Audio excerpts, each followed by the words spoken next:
morning, Acadiana, and thanks for tuning in to Local News Live, a production of AOC Community Media in partnership with the Acadiana Advocate, our local source of journalism and reporting here in the Acadiana area. We are so fortunate to have that professional news organization covering all the stories that are important here in Louisiana. We are glad to provide this community service every Monday through Friday between the hours of 9 a.m. and 10 a.m. We're normally joined by our awesome volunteer readers, people like Mr. Bruce Cohen, who is taking a well-deserved break today as he's been volunteering to read the news for many mornings in a row, and we appreciate his service. Unfortunately, this morning you are stuck with me, Matt Roberts. I'll be your reader this morning, so let's get right into the news from the November 18th, 2020 edition of the Acadiana Advocate. Our number one story is, unfortunately, COVID-19 coronavirus. The latest Lafayette Parish cases triple in 1 week. 3 high schools cancel in-person instruction because of spike. This is by Ben Myers, a staff writer with The Advocate. The coronavirus is spreading unabated in Lafayette Parish and the surrounding region. Lafayette Parish has recorded 639 new confirmed cases in the past week, tripling the 7-day caseload recorded on November 10th, according to state data. Lafayette's rate of case growth far outpaced the other 6 parishes with populations of more than 200,000. While those parishes all showed significant increases, none of the increases exceeded 100% over the previous week. Lafayette increased by 207%. Cases doubled or tripled in 4 Acadiana parishes over the past week, and they quadrupled in Iberia Parish. 2 other parishes, Acadia and Evangeline, saw sharp increases as well. 3 high schools in Lafayette Parish have canceled in-person instruction because of the large number of students placed in quarantine after contact with COVID-19 positive individuals. David Thibodeau's STEM Magnet Academy announced Tuesday it would be closed to students through November 30th. The Lafayette Parish School System announced Sunday that Southside High School would be closed through November 30th, with all students shifting to virtual instruction after about 11% of the student body was required to quarantine after a possible coronavirus exposure. St. Thomas More Catholic High School in Lafayette announced in a Thursday email to parents that students would shift to virtual learning through Friday after a rise in cases at the school. The message said 9 students had tested positive, resulting in roughly 10% of the student body quarantining for possible close contact exposure. A handful of other Acadiana schools have either switched to virtual education or canceled sporting events as part of COVID-19 mitigation efforts. The combined Region 4 caseload increased 174% in the past week, and new cases across the 7-parish region represented 7.1% of tests, an increase from 5.6% on November 10th. The 490 cases reported in Region 4 on Tuesday easily led the state's 9 regions. New confirmed cases are those resulting from positive molecular tests. They do not include probable positives from antigen tests. The current rates of increases in cases and positivity are comparable to late June and early July, which culminated in hundreds of deaths and local healthcare crisis. Region 4 hospitalizations for COVID-19 topped out in late July at more than 300. There were 80 COVID-19 inpatients as of November 15th, reflecting a 23% increase from 7 days prior, though still not close to the type of overwhelming surge seen over the summer. Local healthcare leaders on Monday called attention to the alarming case increases, noting in a video that hospitalizations are bound to follow. We are seeing significant rises of COVID-positive individuals in the community, said Henry Kaufman, Chief Medical Officer at Our Lady of Lourdes Regional Medical Center. We are not yet quite seeing that rise in the hospitals, but it is anticipated for the usual and expected lag of approximately 2 weeks will hit us within the next week or 2. Here's coronavirus by the numbers. In Louisiana, we have 639 new cases in Lafayette Parish in the past week. That's a 207% increase over the previous week, so more than double. That's 5,916 deaths in Louisiana. And there are 199,659 positive cases in Louisiana. So just as a reminder, everybody wear your masks, social distance, wash your hands. Let's help stop the spread. Lafayette, Louisiana. We've received threats as our next story. Baldwin police handling of Charles case draws intense criticism, by Megan Wyatt, staff writer for The Advocate. The assistant police chief of the Baldwin Police Department said Tuesday his agency has received numerous threats over its handling of the Kawan Bobby Charles case. Many of those threats have alleged law enforcement racism and bias against the black 15-year-old reported missing on October 30th to the small police department. Samuel Wise III said those threats in particular have been frustrating for him because he, too, is a black male. People from out of state, they automatically assume I'm white because of my name, Wise said. We're getting threats from all over the world and from folks who don't even know me. Wise said he wasn't working when Bobby was reported missing because he scheduled time off ahead of the November 3rd election as a candidate for City Marshal of Jeanerette, an office he would not win. He said he chose to come into the police department on his vacation days before the election to help out with the case. The public needs to know that I came off of a vacation and I worked hard as I could for the family, Wise said. I know the family, he said. Wise, who also serves as pastor of 2 area Baptist churches, said he preached the eulogy at the funeral of Bobby's cousin.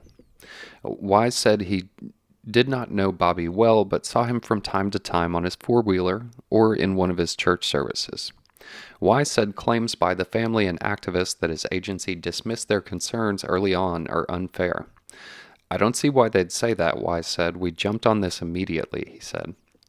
The teen's family has said law enforcement did not take their concerns seriously on October 30th when they reported Bobby missing from his father's Baldwin home in St. Mary Parish and did not openly communicate what happened in the days after his body was discovered on November 3rd in the rural Iberia Parish village, Lauraville. Bobby's case didn't gain widespread attention until about a week ago when his family released a graphic image they say was taken while confirming the teen's identity to authorities. That image is shown beside an image of Emmett Till, the black Chicago 14-year-old who was murdered by white supremacists in 1955 while visiting family in Mississippi, on a GoFundMe page that has raised more than $270,000 in 11 days for the family to cover costs of an independent autopsy and burial expenses. The preliminary findings of the independent autopsy echo those from an official autopsy, with both suggesting Bobby drowned. We've received threats, emails, phone calls, Wise said. I got an email that's gone as far as I'm a white supremacist and a white racist, and my administrator will be cursed, my children will be cursed, and my children's children will be cursed, he said. Although Wise was not working at the time the family reported Bobby missing, he said there is black and white evidence that his officers did everything correctly. Wise said Bobby's family reported the teen missing at about 8 p.m. October 30th, and officers searched the area for the teen and entered his information into the National Crime Information Center to alert other law enforcement agencies about the case.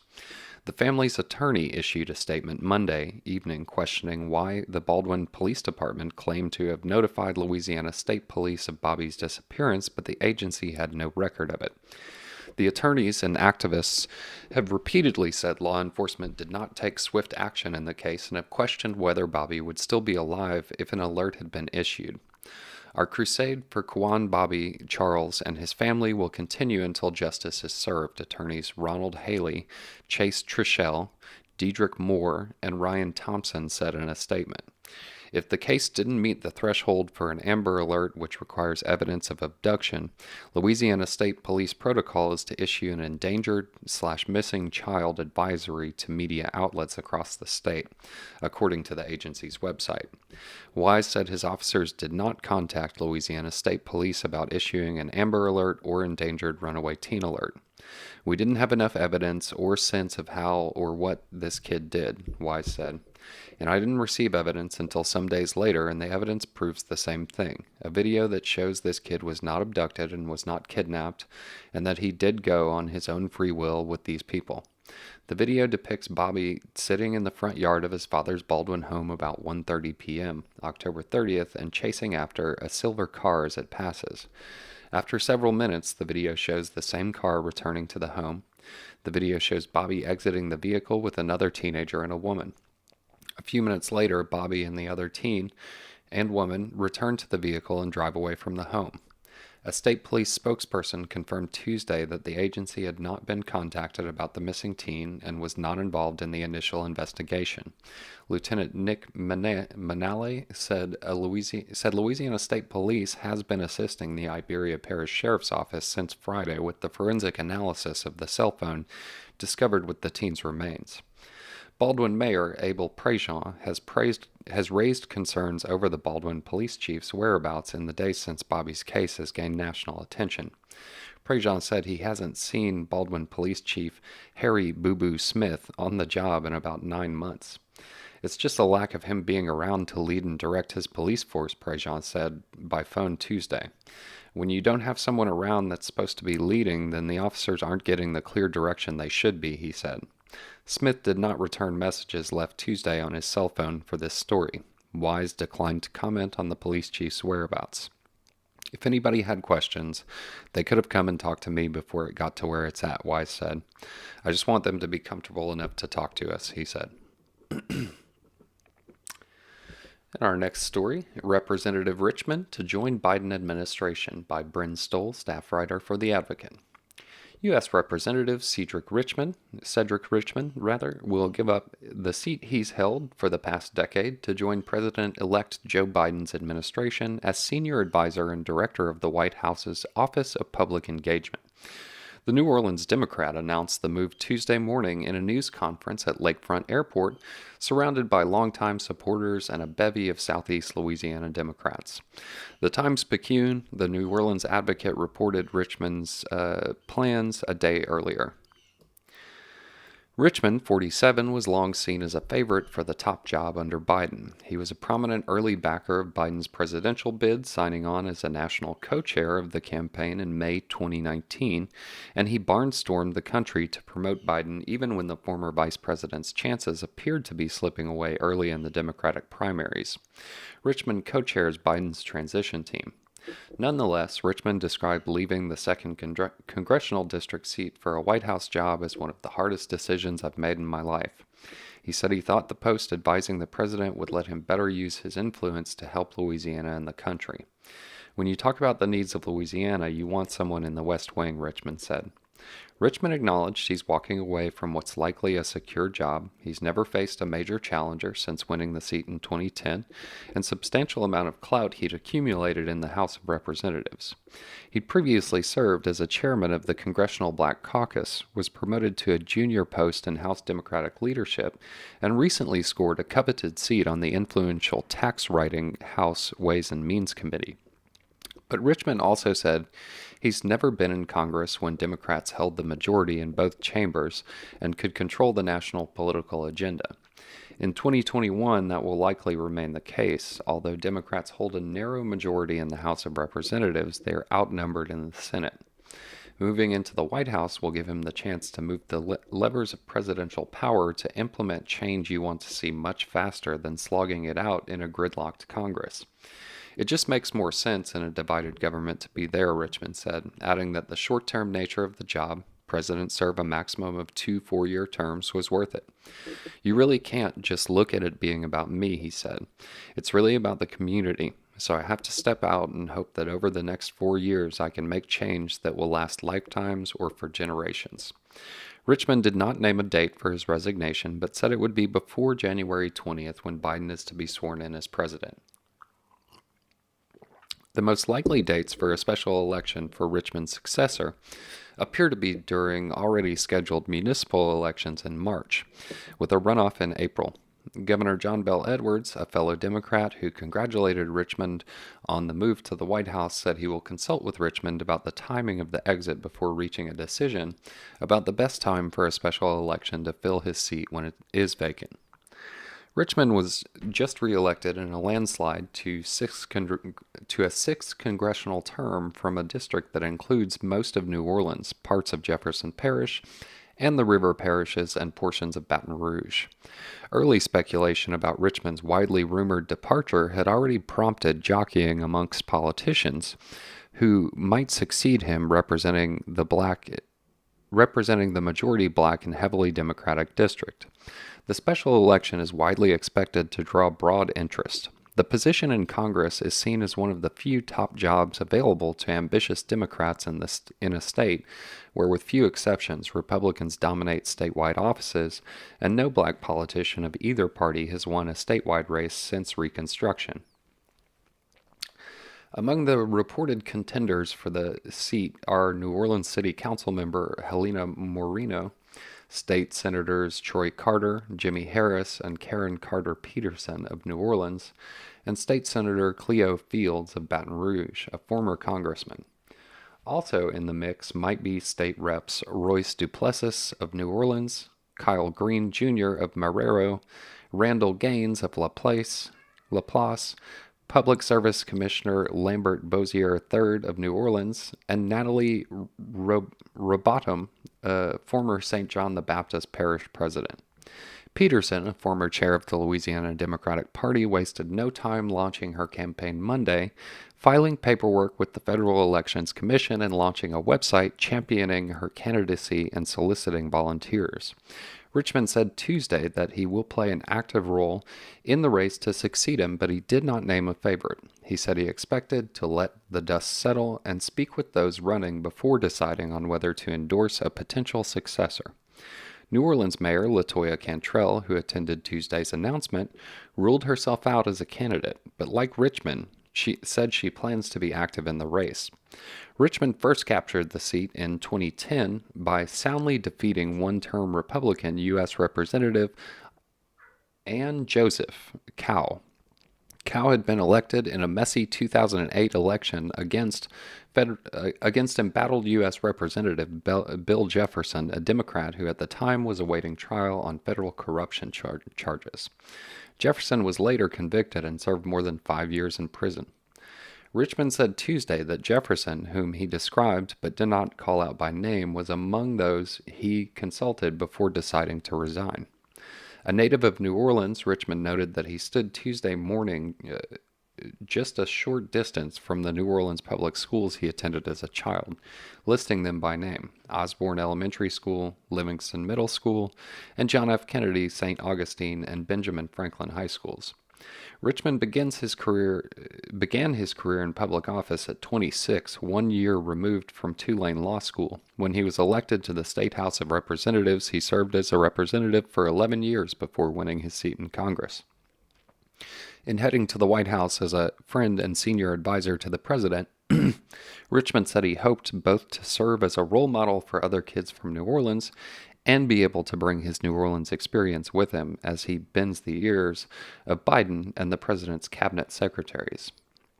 It will be very refreshing to be able to articulate to a Secretary of Education that I am a product of New Orleans public schools, that my son is in New Orleans public schools, and that my mother taught in New Orleans public schools.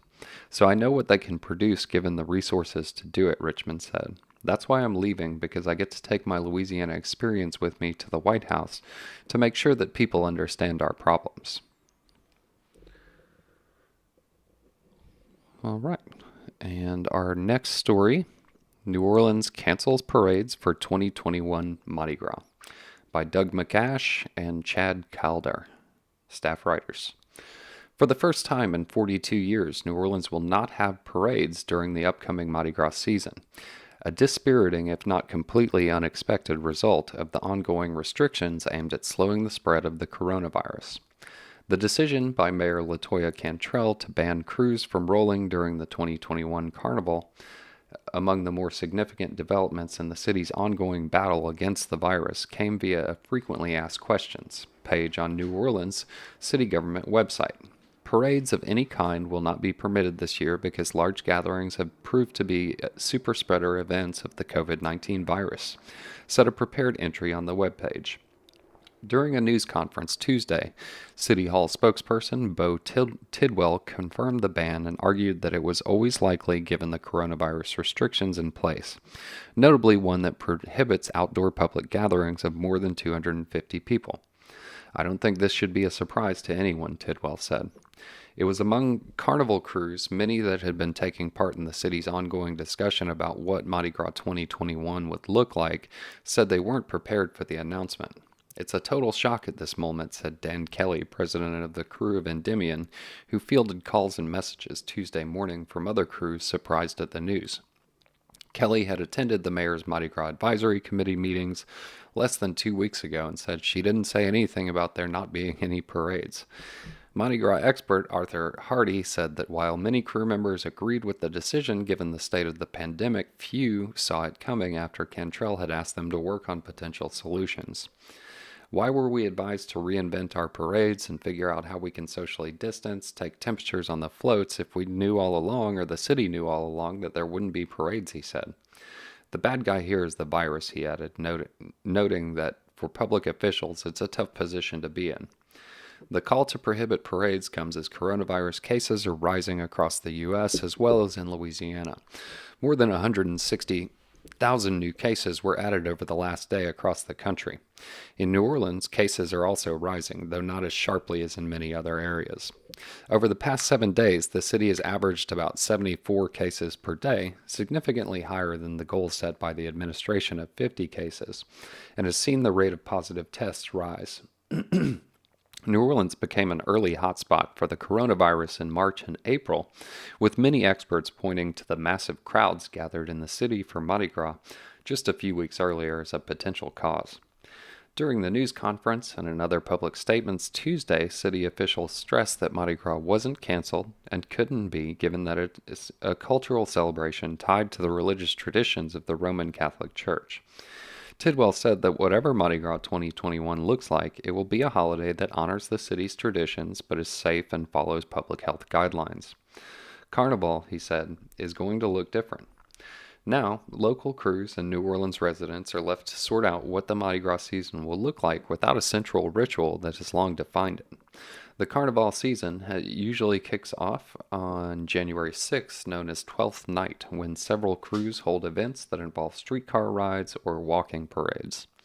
The leaders of the crew of Jeanne d'Arc, which holds a foot parade that evening in the French Quarter dedicated to the 15th century warrior, had already announced that its 2021 procession was canceled, though co-captain Antoinette d'Altiris said it is possible that the members may produce a coronavirus-aware alternative. D'Altiris said crew members have been asked to make suggestions for a celebration that will not draw the customarily dense crowds to the narrow streets of the Vieux-Carre. "We don't know what we're going to do," she said, "but we know what we're not going to do."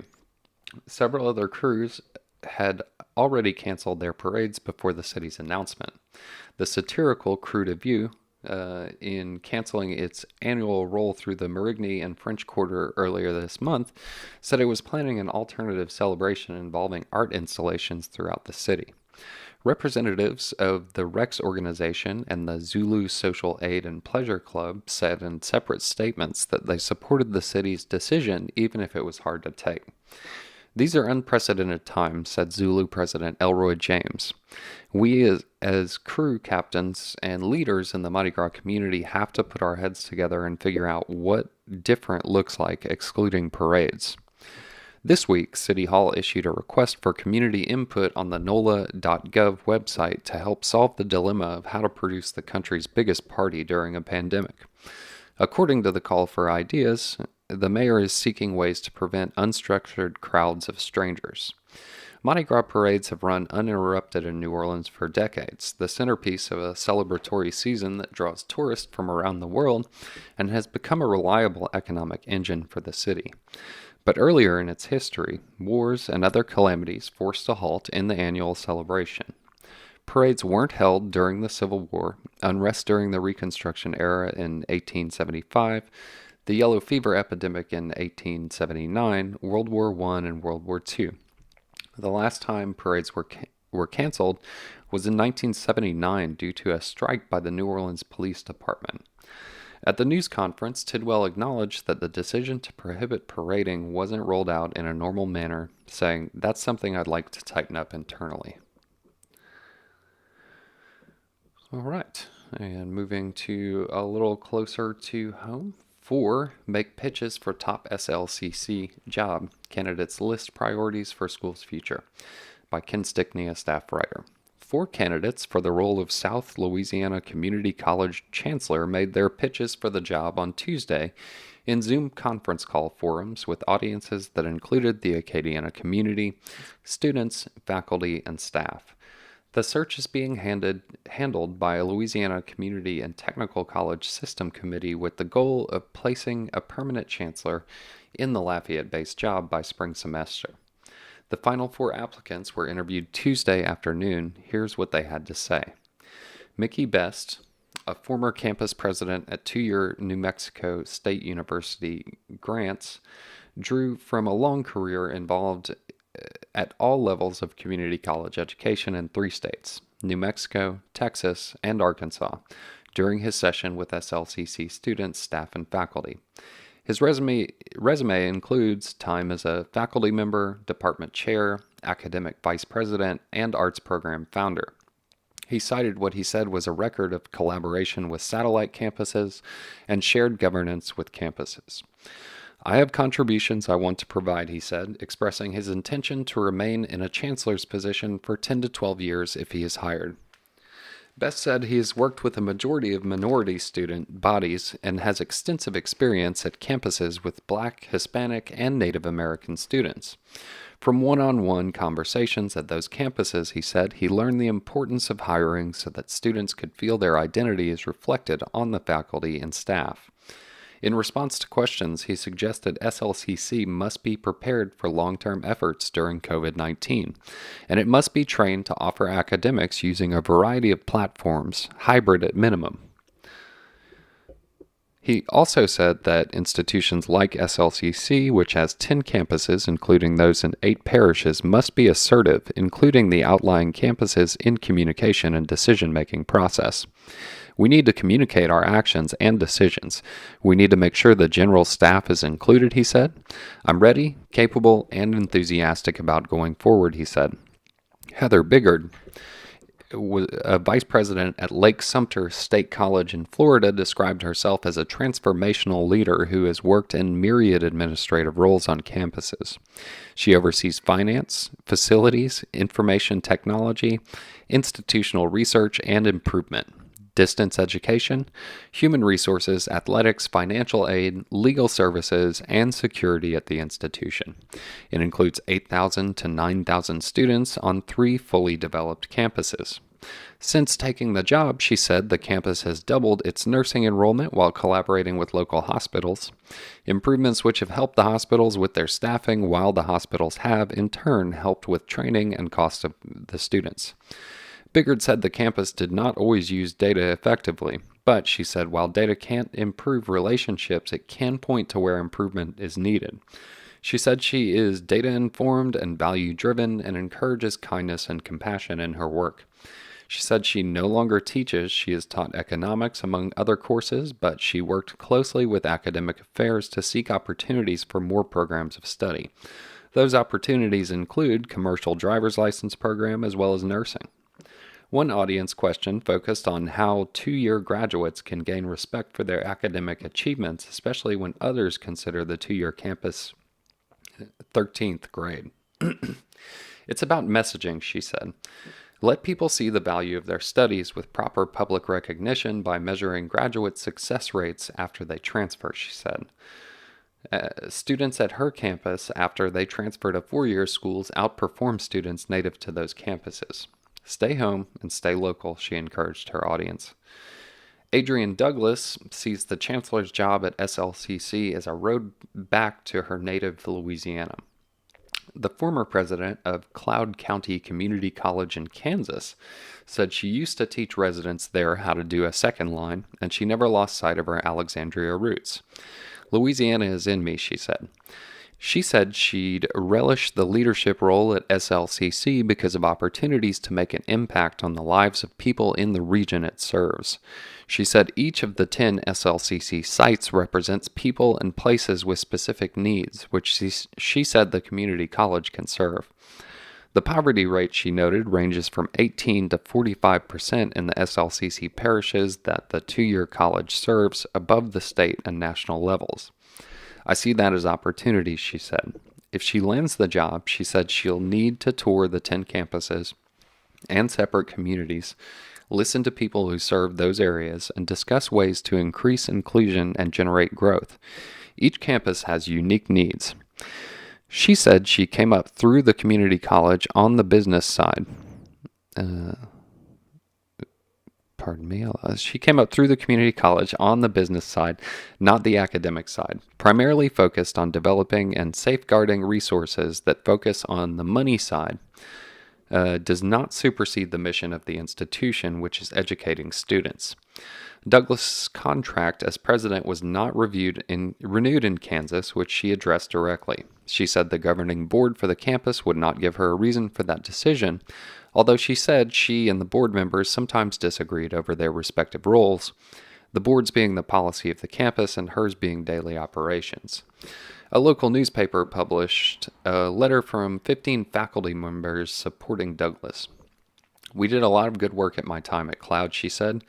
We made a strategic plan and worked to have a culture of accountability. We've reestablished relations in the community. I left them better than I found them. I'm ready to move on. Vincent June, an interim SLCC chancellor, has worked in positions across the country at community colleges and universities, including his alma mater at Florida A&M and at Washington State, where he earned his doctorate. He said winning permanent chancellor role at SLCC would move him from the passenger seat to the driver's seat, a journey which he said was remarkable.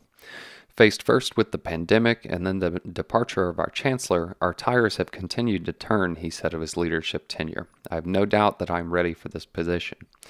June took the interim role in June with the departure of Natalie Harder, who left the chancellor's role after 8 years for a president's position at Coker University in South Carolina. In response to an audience question, June said he relishes the opportunity to make data-driven decisions. An enrollment manager by training, he said, folks know I love data. He said data-driven decisions help the campus leverage what we learned and drives agreement for action. It provides the mandate for accountability at the school and is the only way to assess and understand what is happening. He said data helps drive decisions on enrollment, student and faculty satisfaction, engagement, and boosts grant writing. It also helps with decisions in serving outlying communities. Asked about his vision during the pandemic, June said it has been based in reality and gives him a leg up over other applicants. I've been in a position since June 1st. I have been able to work collectively to identify priorities, leverage work, identify opportunities. There are budget concerns on the table, revenue not coming in, enrollment is down across the country, and here, revenue generation is not optimal. We have to make a lot of adjustments and look for efficiencies, he said. And those were the candidates for the SLC Chancellor position. And at this moment, we're about halfway in, so we're going to take a short music break so I can address my loud kitty behind me. And then we will come back with the horoscope and today in history, and then we will finish up your news for the day. So pardon us just a moment. We'll be right back.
All right, and thanks everybody for staying tuned in to Local News Live right here on AOC Community Media. All right, so I promised you guys some entertainment section right now. That is my cat now. Oh, that's another cat. Oh, well, two cats in the house reading the news with me today. Isn't that cute and entertaining? Hi, Sam.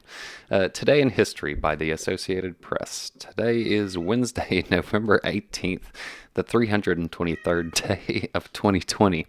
There are 43 days left in the year. Today's highlight in history: on November 18th, 1978, U.S. Representative Leo J. Ryan, a Democrat, California, and 4 others were killed in Jonestown, Guyana, by members of the People's Temple. The killings were followed by a night of mass murder and suicide by more than 900 cult members. Wow. On this date in 1883, the United States and Canada adopted a system of standard time zones. In 1916, the World War I Battle of the Somme, pitting British and French forces against German troops, ended inconclusively after 4.5 months of bloodshed. In 1928, Walt Disney's first sound-synchronized animated cartoon, Steamboat Willie, starring Mickey Mouse, premiered in New York. In 1963, the Bell System introduced the first commercial touch-tone telephone system in Carnegie and Greensburg, Pennsylvania. In 1966, U.S. Roman Catholic bishops did away with the rule against eating meat on Fridays outside of Lent. In 1985, the comic strip Calvin and Hobbes, created by Bill Watterson, was first published. The strip ran for 10 years in 1987. The Congressional Iran-Contra committees issued their final report saying President Ronald Reagan bore ultimate responsibility for wrongdoing by his aides. A fire at London King's Cross railway station claimed 31 lives. In 1991, Shiite Muslim kidnappers in Lebanon freed Anglican Church envoy Terry Waite and Thomas Sutherland, the American Dean of Agriculture at the American University of Beirut. In 2003, the Massachusetts Supreme Judicial Court ruled 4-3 that the state constitution guaranteed gay couples the right to marry. In 2004, Britain outlawed fox hunting in England and Wales. 10 years ago, President Barack Obama rallied former diplomatic and military chiefs from both parties to pressure reluctant Republican senators into ratifying a nuclear weapons deal with Russia. The Senate ratified the treaty the following month. 5 years ago, the Islamic State group announced that it had killed a Norwegian man and a Chinese man after earlier demanding ransoms for the two. 1 year ago, the Trump administration said it no longer considered Israeli settlements in the West Bank to be a violation of international law. The position marked a reversal of 4 decades of American policy and undermined efforts by the Palestinians to gain statehood. Today's birthdays. We have actor Brenda Vaccaro is 81. Author, poet Margaret Atwood is 81. Actor Linda Evans is 78. Actor Susan Sullivan is 78. Country singer Jackie Ward is 74. Actor Jameson Parker is 73.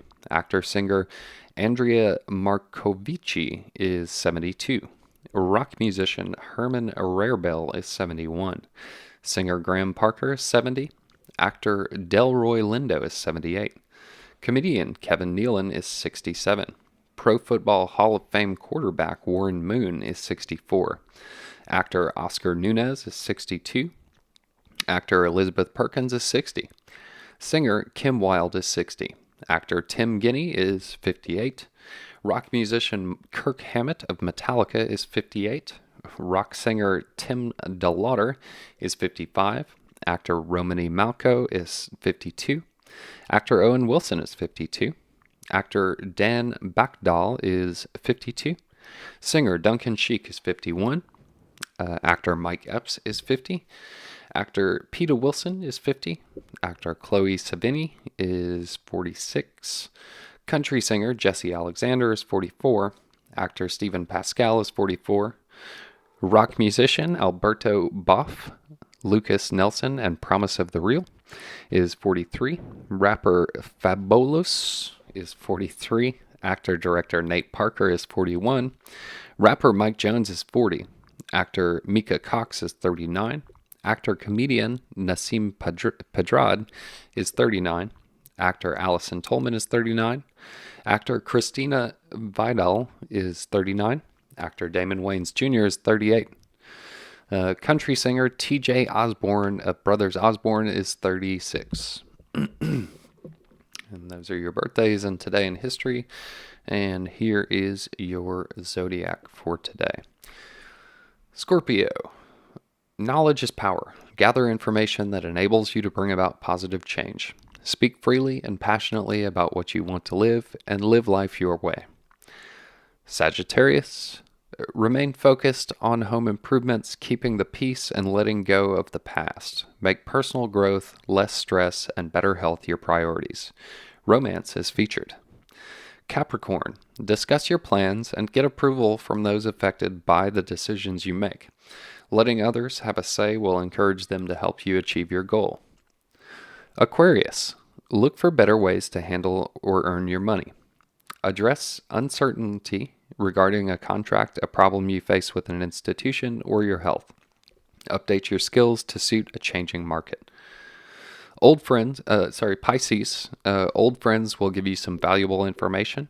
A last-minute change of plans will play in your favor. Financial gain is heading your way. Helping someone will pay off.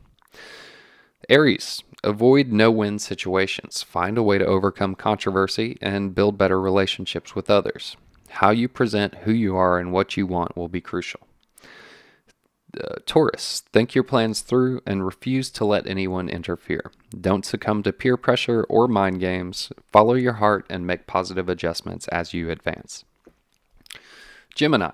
May 21st to June 20th. If you let someone get in your way, you'll fall short of your goal. Taking on someone's problems won't help them or you. Offer suggestions, but don't take charge.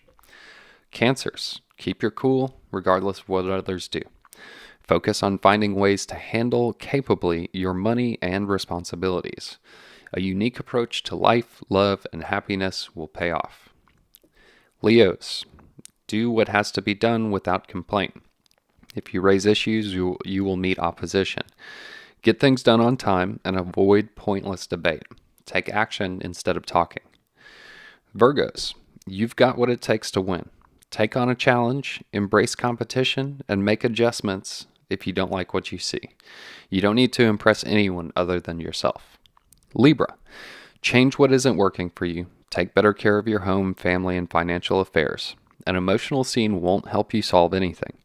Be honest, direct, and willing to compromise. We'd like to remind you that the horoscope is an entertainment feature, not based on scientific fact. And before we get back into the news for today, here is news of some funerals in the Acadiana area. Ronald Bushell will be Skip Monet Memorial Chapel at La Fond Ardois Funeral Home in Opelousas at 1 p.m. John Gumpert will be at the St. Jules Catholic Church at 1 p.m. and services for James Swallow, St. Anthony Catholic Church at 10 a.m. And now we'll return to the news for the remainder of the time that we have here today. All right. Our next story, report more than 1,500 Louisiana inmates convicted by split juries. Supreme Court to weigh applying ban retroactively.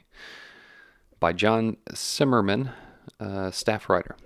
More than 1,500 current Louisiana inmates were convicted by non-unanimous juries, a relic of the racist Jim Crow era that the U.S. Supreme Court this year determined was unconstitutional.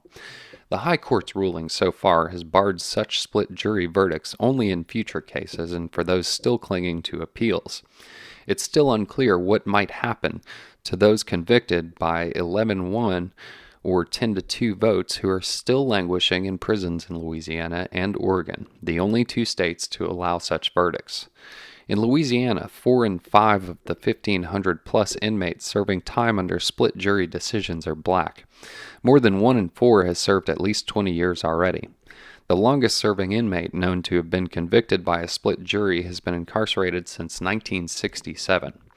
The roster includes more than 900 inmates who are serving life sentences without the possibility of parole, a terminal sentence in which Louisiana, which incarcerates more people per capita than any other state, easily leads the nation. Those figures were contained in a report released Tuesday by the New Orleans-based Promise of Justice Initiative, the result of more than a year of research across 40 Louisiana state prisons and local jails in search of anyone who remains locked up from split verdicts.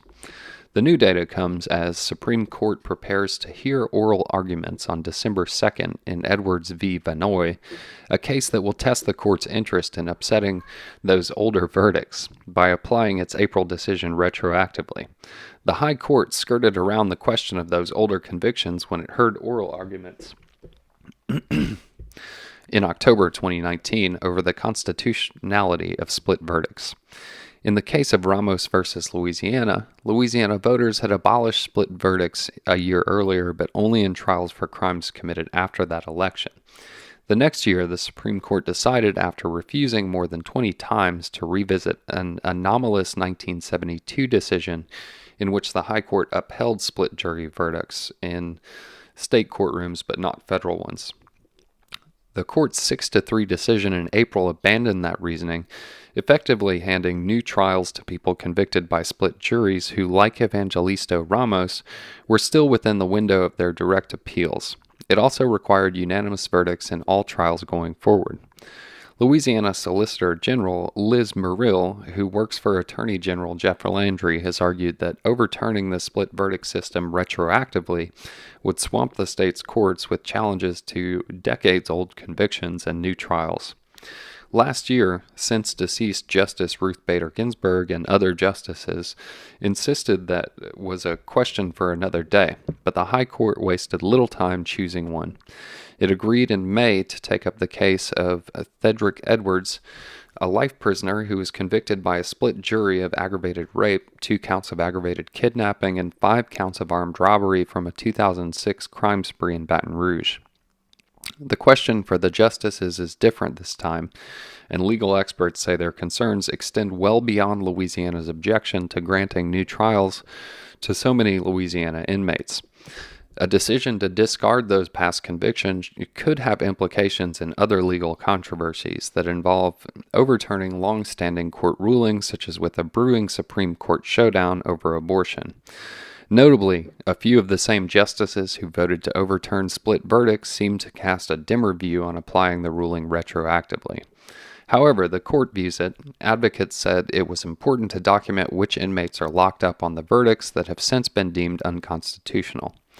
The lives of our clients matter, said Jamila Johnson, who has led the effort called the Jim Crow Juries Project, which has enlisted pro bono attorneys to file petitions seeking new trials of many of them.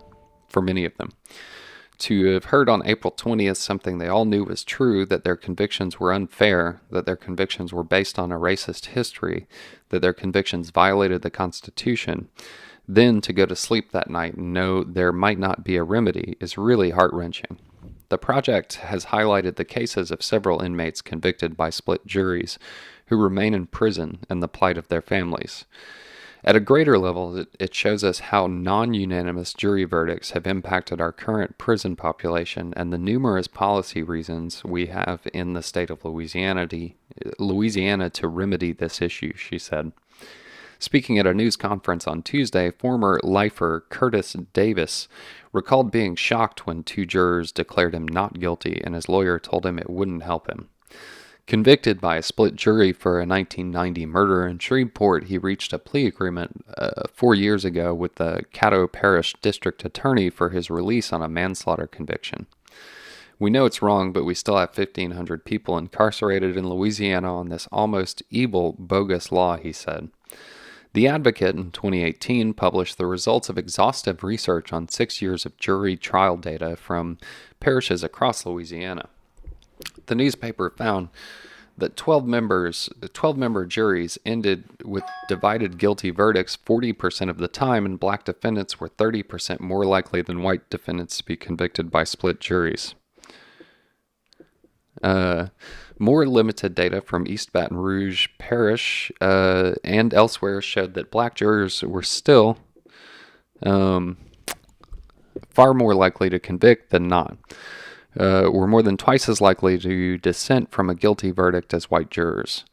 Documenting those divided jury verdicts has proved daunting in a state where judges and court clerks vary widely in how they poll juries following their verdicts, how they record those votes and keep them for posterity.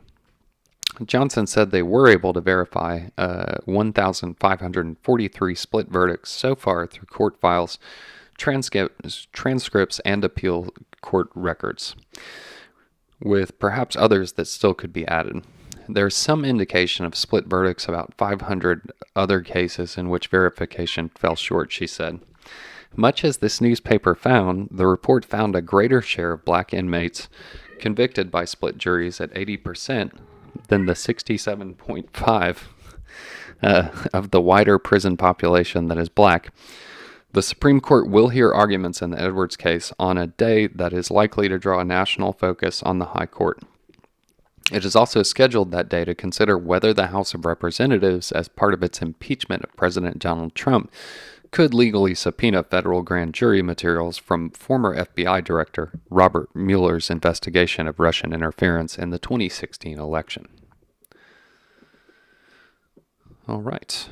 And it looks like we are getting close to the end here, everybody. So I'll just say if you're tuning out or if we're going off of TV after we read these next few stories, thanks so much for listening. You can catch us on Cypress Street Radio and on AOC on your cable stations, and also on our website and on our YouTube, KDN or AOC Community Media.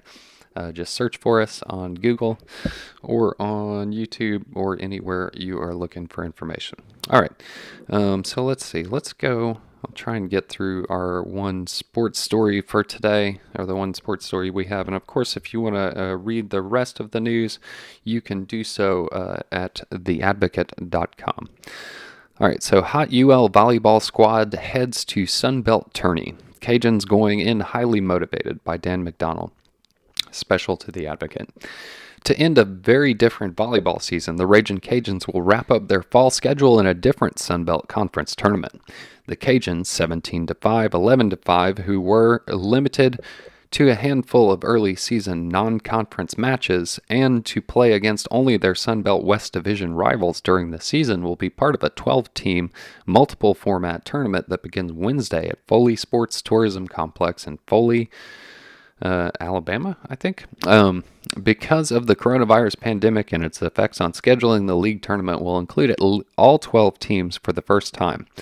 Teams were divided into 4 3-team pools based on regular season performance for 3 days of pool play. The winners of each pool will advance into Saturday semifinals. The championship match is at 1 p.m. Sunday. Cajuns coach Heather Mazetas Fontenot doesn't hide her excitement about the tournament, in part since it will be her team's first look at any Sunbelt East Division squad, with the exception of 2 early non-conference matches against South Alabama. We've been trying to follow what's been going on over there, Mazetas Fontenot said, of the league's East play, but all the film and everything you look at isn't the same as being on the court and seeing them firsthand. That alone is going to make it fun for us. An example, Fontenot said she expects her team to be at the Foley Arena most of the time during the tournament matches because COVID-19 mandated headquarters hotel is adjacent to the sports complex. They're going to be over there watching all the matches, I'm sure, she said, especially since we've got a free day in between. The Cajuns are the number 2 seed in the West Division behind 2-time regular season and tournament champion Texas State, a heavy favorite to make it 3 straight titles. UL is in a pool with East number 3 seed Georgia State, 8-10 7-9, and West number 5 seed Arkansas Little Rock, 4-13 and 4-12, and will meet UALR on Wednesday and Georgia State on Friday in noon matches. If the Cajuns win their pool matches, they will likely face East Division winner Coastal Carolina in Saturday's 4 p.m. semifinals. Coastal 16-0, 16-0. Swept its East rivals but played no matches outside its division in the regular season. The finals are at 1 p.m. Sunday. Because of COVID-19 regulations, teams will operate pass list for the tournament admission with no other spectators admitted. All spectators will be required to wear masks at all times inside the complex. Things have obviously been very different this year, said Fontenot in her 13th year and the all-time winningest coach in program history. But the important thing is we're getting to play and we're ready to compete for a conference championship. We're not taking that for granted, and that's why we're embracing this tournament. I'm sorry, Fox. My cat Foxtrot is very mad about me reading the news this morning, for any of you still listening. Most of the country's collegiate teams are in the Cajuns' position of the nation's 32 leagues. Only 4, the Atlantic Coast Conference, Big 12, Southern Conference, and Sun Belt, are playing fall schedules. Of those, only the Sun Belt and the Big 12 will crown a championship during the fall. UL enters leading the nation in teams' attacks and digs and ranks second in kills and assists. Senior outside hitter Haley Wisnoki tops the country in points, 337, and kills, 302. Junior outside hitter Kelsey Bennett, third in kills, 252. The Cajuns have 2 other national leaders, with the senior Avery Bro tops in assists, 887, and senior libero Hannah Ramirez, the leader in digs, 417. And ladies and gentlemen, I think that is going to be the end of the news read for this morning. If you're still with us on Cypress Street or on YouTube, I would like to close out with this music and just thank our musician, or rather the artist who supplied this music. It is a Creative Commons Attribution Non-Commercial 3.0 license. We're a non-commercial station. And want to give a shout out to Airtone, the artist Airtone, for this song Common Ground, which we've been using as our sort of bumper music here. Thanks again for listening and tuning in to AOC Community Media's various distribution platforms. Remember, you can become a member and get your voice heard on any of our platforms. That is what we are here to do, Lafayette citizens. All right, we will talk to you tomorrow again. Thanks again for tuning in to Local News Live.